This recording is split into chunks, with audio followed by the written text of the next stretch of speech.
अस्सलाम वालेकुम। आज मैं ऐसा मौजू लेकर आपके सामने खड़ी हूँ जिसने मेरे दिल में अजीब सी बेचैनी पैदा कर रखी। मेरा मौजू है जलता है मगर शामो फलस्तीन पे मेरा दिल। दोस्तों, हम सब आज यहाँ एक खूबसूरत, महफूज और रोशन स्कूल में बैठे हैं। हमारी मेज़ें साफ हैं, बस्ते बारी ज़रूर हैं, मगर इनमें सब किताबें हैं, खौफ नहीं। अक्सर हम हंसते हुए आते हैं स्कूल और अटकेलियां करते हैं घर वापस आते हैं। लेकिन क्या दुनिया के हर बच्चे की जिंदगी ऐसी है? नहीं, अफसोस कि नहीं। अरबाब दानिश, जब मैं टीवी और यूट्यूब पर शामो फलस्तीन की वीडियो देखती हूँ तो मुझे ऐसा लगता है जैसे दिल पर किसी ने बड़े पत्थर रख दिया हो। बच्चे जो हमारे जैसे हैं, हम जितनी उम्र के, हम जैसे ख्वाब रखने वाले, वो धुएं, मलबे और खतरे में जिंदगी गुजार रहे हैं। कभी कभी मैं हैरान होकर सोचती हूँ, एक तो हमारी हंसी, दूसरी तरफ उनका रोना, एक तो हमारा सुकून और दूसरी तरफ उनका खौफ।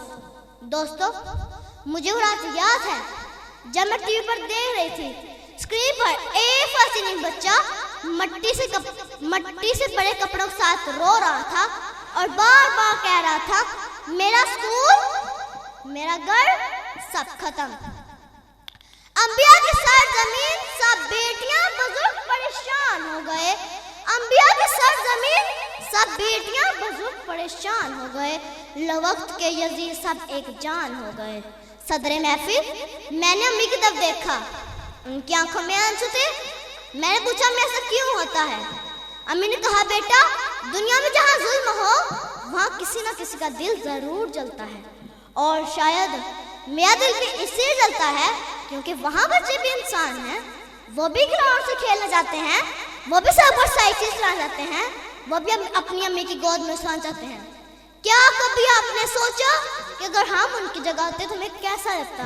कब धमाका हो जाए, कब स्कूल बंद हो जाए और बच्चे घर की तरफ भाग रहे हों। स्कूल से छुट्टी करके घर जाने की खुशी नहीं है, स्कूल से छुट्टी करके घर जाने की खुशी नहीं, बल्कि खौफ और मजबूरी है।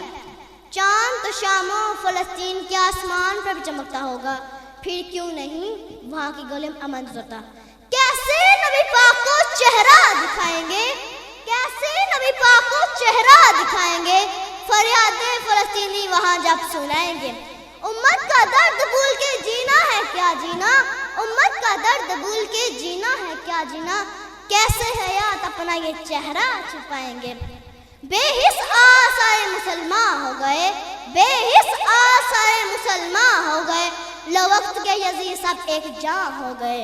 हाज़रीन महफिल, आइए हम सब मिलकर सोचिए कि हम क्या कर सकते हैं। हम दुआ मांग सकते हैं, हम जुल्म के खिलाफ आवाज बुलंद कर सकते हैं, हम अपने घरों में, क्लास में, सुबह की असेंबली में और जहां मुमकिन हो उन्हें याद कर सकते हैं। और सबसे बढ़कर हम ये अहद कर सकते हैं कि हम कभी नाइंसाफी के साथ खड़े नहीं होंगे। आखिर में वही कहना चाहूंगी जो मेरे दिल की आवाज है। मैं छोटी हूँ लेकिन मेरा दिल छोटा नहीं है, इसीलिए हर धमाके की गूंज पर, हर रोते बच्चे की आवाज पर जलता है मगर शामो फलस्तीन पे मेरा दिल। शुक्रिया।